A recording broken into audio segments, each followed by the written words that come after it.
This is Nightline. Tonight, the shocking twist in the Gilgo Beach serial killer case. Rex Heuermann's astonishing double life. He commuted by day, he killed by night. How did he hide his murders from his family? What authorities say about his secret murder room, and what victims' families still want to know. Why did he choose her? Where did all this happen? How did all of this happen? Plus, Jennie Garth, launching to fame as Golden Girl Kelly Taylor on Beverly Hills 90210. And for that scene, I've made my choice and I choose me. she says she had no idea would become an emblem of self-empowerment. I just thought it was simply a choice between two guys, but it was really so much more than that. Opening up about what she calls an emotional roller coaster behind the scenes. I did a lot of trying to fit the mold or, be what other people expected me to be. And what she now says about her late co-stars, Luke Perry and Shannon Doherty. And Val Kilmer, back on the big screen thanks to artificial intelligence, the new trailer featuring the AI likeness of the beloved actor more than a year after he passed. Don't fear the dead, and don't fear me. From ABC News headquarters in New York, this is Nightline. Thanks for joining us. Tonight, inside the chilling double life of Rex Heuermann, the Gilgo Beach killer. After denying the charges for nearly 3 years, Heuermann made a stunning about-face and confessed to 8 murders, leaving still so many questions for the families of the victims.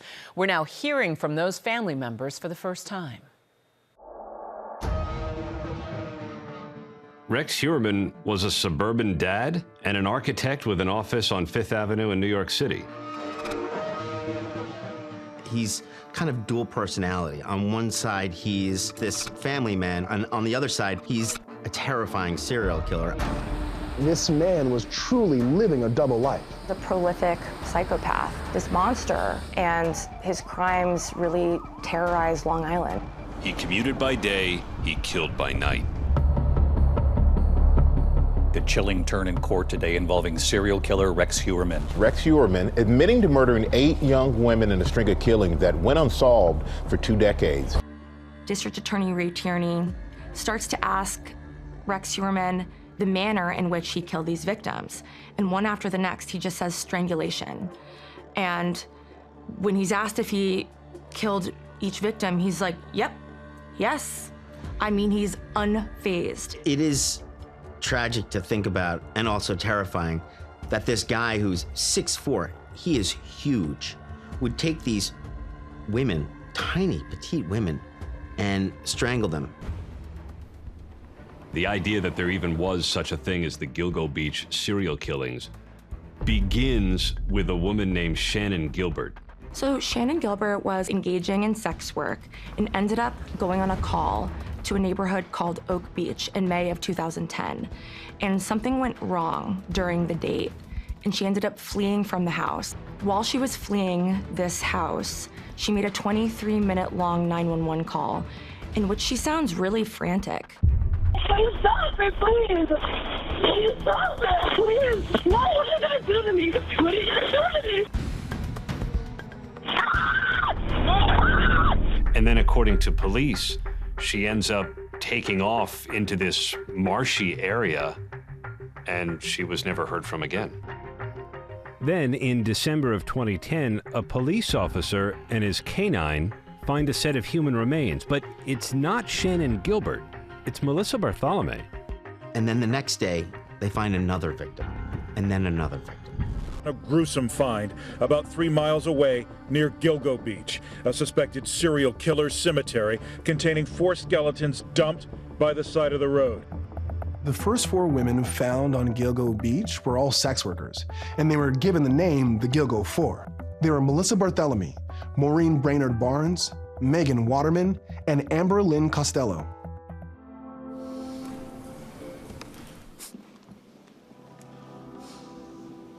My name is Liliana Waterman. I am the daughter of Megan Waterman. I was 3 years old when she first went missing, and when she was found, I was 4 years old. Coming to this park definitely makes me think about my mom. Some of my favorite things to do with her when I was younger was go to the park, spend some time. So it's nice to come here and just feel like she's with me. Megan Waterman was a young woman in her 20s from Maine who had been working as a sex worker and who was reported missing in June of 2010. The last place she had been seen was leaving the Hap-Hog Long Island Holiday Inn. In the spring, they find the remains tied to 7 other victims. Shannan Gilbert's body was later discovered in a marsh.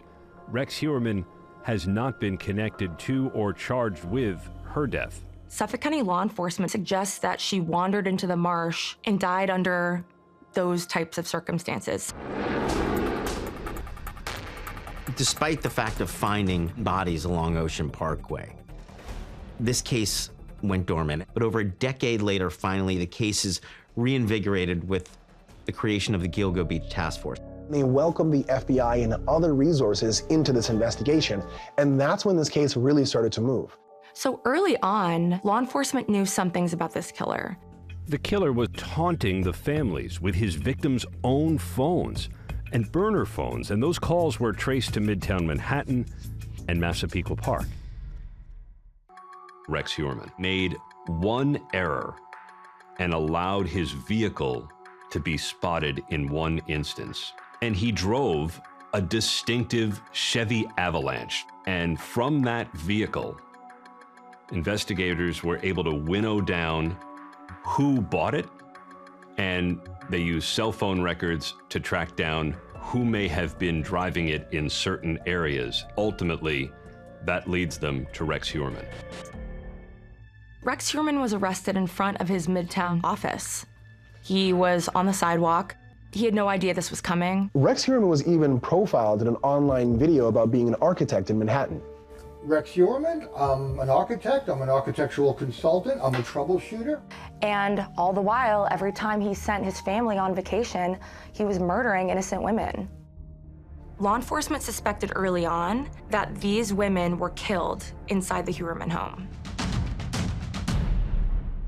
The Heuermann house is weird.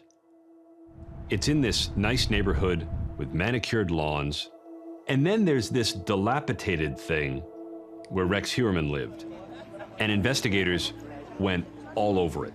They find a locked room in the basement that looks almost like a murder room. Aza Ellerup and their daughter Victoria reportedly got paid to appear in a documentary about Rex Heuermann. A lot of media, they're calling the vault the kill room. The vault was always locked.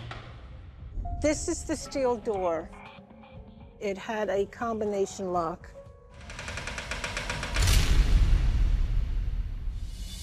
Prosecutors said from the outset, it appeared his wife, his daughter, and his stepson did not know about his deviant double life. When the young women were killed, there's evidence, prosecutors said, that the family was away. Rex Heuermann's wife and family were not charged in connection with his crimes. When Rex was arrested and they started to go through his computer, they found this planning document. It's called the Hunt and Kill Planning Document.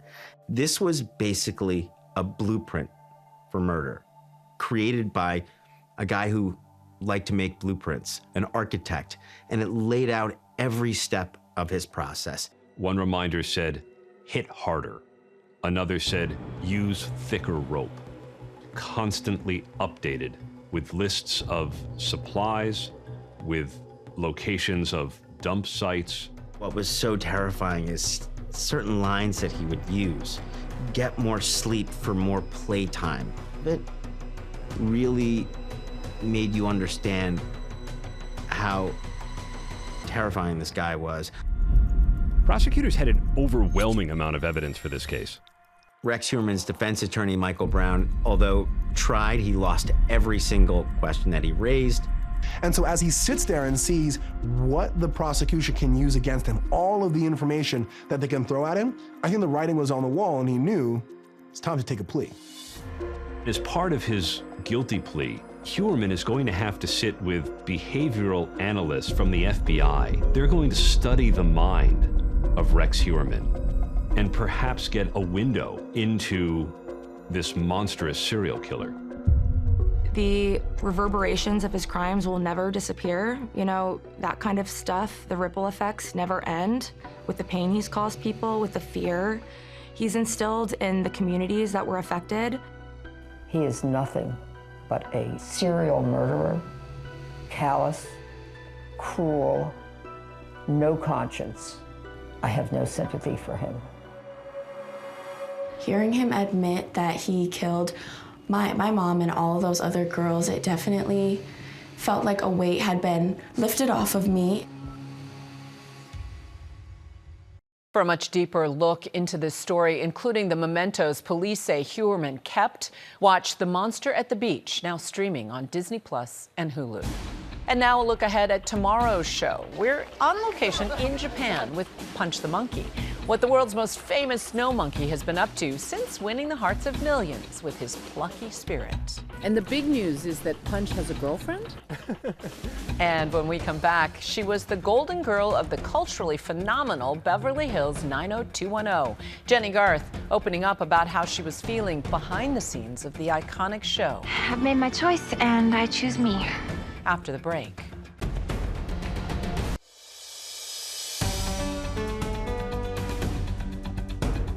Welcome back. Most of us know Jennie Garth as Kelly Taylor, the California Golden Girl from Beverly Hills 90210. As the cast brought on the drama and melted hearts, now she's bearing it all in a new memoir. The actress sat down with ABC's Stephanie Ramos. Welcome to Nightline, Jennie. Thank you for having me. This is an absolute dream come true to meet you. I watched Beverly Hills 90210 growing up. I probably shouldn't have. My mom was like, oh, you're too young. But in those early teen years, I was able to watch in the 90s. What's it been like all these years to run into fans who say, we grew up watching you? I just always say, I know, we grew up together because I feel like I did grow up on that show. It was incredible. You know, what a cool experience. And getting to look back on that now later in life and really appreciate it with a different perspective has been so fascinating. There is one scene that a lot of fans will remember, the I Choose Me clip, which we have. Okay. Have a nice trip. Can't go with you. Not this time. I've made my choice, and I choose me. I hope you understand. Do you remember shooting that scene? I do. I remember I didn't even understand what that meant, that truly meant I choose me in that moment. I just thought it was simply a choice between two guys, but it was really so much more than that. I didn't really understand it until later in my life when I was reminded by other women who had grown up watching the show, and for the first time in their lives, they got the message that they can choose themselves in any given moment, and that's always going to be the right choice. And it's become your mantra 30 years later. It is. I'm just fascinated by, you know, how did you get here, and have you survived the highs and the lows of your life? So I really just wanted to bring all of that to the forefront, and I did that in the book by sort of sharing my stories, my challenging times, and my greatest experiences of my life. You really open up in the book about heartbreak, depression, and substance abuse. What was it like for you revisiting those tougher times in your life? It took a lot of self-reflection and allowing myself to go to those moments and to really kind of stop pointing the finger and blaming others and start pulling the thumb and kind of looking at my part in everything throughout my life. Something that caught my attention in the book is the aspect of forgiveness and forgiving your ex-husband. I looked in the mirror and realized that I didn't even like the person that I saw in my reflection. She was angry and afraid and, you know, full of just bitterness. And I thought, this is not how I want to live the rest of my life. This is not how I want to show up for my girls. It was honestly like flipping a switch. You and your co-stars on 90210, Luke Perry, Shannon Doherty, Jason Priestley, you all were so young on this show. You were just 18 years old, experiencing this tidal wave of fame, the red carpets, the hordes of fans, and you write that behind the scenes, you were just trying to hold it together, struggling with anxiety, body image, and just this enormous amount of pressure. What would you tell that young Jennie Garth? I would tell her it's okay to let people see your flaws, that we're all humans and we all have flaws. And I think I did a lot of trying to fit the mold or play the role or, you know, be what other people expected me to be, instead of being, you know, using my voice the way I wanted to, or, you know, just showing up as the authentic me. And I think I hid that for so long. And now, you know, growing up, stepping into your power as a woman, it's a whole new ball game. And during that time, what helped you get through it? I mean, this was a hit show for so many years. It was an avalanche of just weight, responsibility, and I didn't have any idea how to navigate that. I'm from the Midwest. I didn't know what Beverly Hills was like. I had my parents with me. My dad was still alive. My mom was there with me. I also had a best friend, and I had a manager who discovered me and is still my manager to this day. You also have some really great stories in the book just about rewatching the show and seeing Luke Perry, a good friend who tragically passed away a few years ago. Shannon Doherty also passed away. What was it like to build that bond over the years with them? We were on our own together in a little bubble for 10 years. It doesn't matter where any of us go or what happens in our lives, that show will be referenced. We'll flash a group, you know, a cast photo of us, and we're forever connected. It's really hard to look back at the cast photo now and see two people missing. It's just, it's really hard to wrap my brain around. And every time I see the image of everyone, I just have this incredible fondness in my heart. We've seen your Instagram posts, taking your daughter to college, setting up her dorm room, which is a big deal. I definitely need a little love, so we rearranged some things, did some cleaning. What was that like for you, just kind of stepping into this next chapter of your life with your daughter? And did any other parents there on campus recognize you? Were they like, oh my goodness, Jennie Garth? I'm sure that happened, but I kind of didn't really stop to notice. But I think, you know, we've put all the focus on being a mom and taking care of everybody in the house and around us. You have to ask yourself, like, what do I want at this next stage of my life? Because guess what? The sky's the limit. You can create whatever you want. Those dreams that you put on the back burner, those can come forward now. Yeah, and to have a strong support system. Jennie, thank you so much. So many lessons in this book. Thank you. Thank you. I Choose Me, Chasing Joy, Finding Purpose, and Embracing Reinvention is out now. Our thanks to Stephanie. When we come back, Val Kilmer back on the big screen more than a year after his death with the help of artificial intelligence. Don't fear the dead, and don't fear me.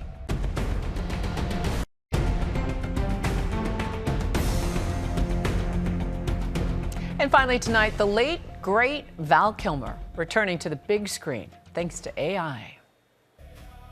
The new trailer for the film As Deep as the Grave, giving viewers their first look at an AI-generated performance from the late star who passed away just over a year ago. Don't fear the dead, and don't fear me. We build this character that he would have played, and working with his family, this is where we use family photographs, we use voice recordings. Kilmer's likeness was created using a state-of-the-art generative AI model after he became too sick to shoot the role in the movie. And that's Nightline for tonight. You can watch all of our full episodes on Disney Plus and Hulu. We'll see you right back here tomorrow, same time. Thanks for staying up with us. Good night, America.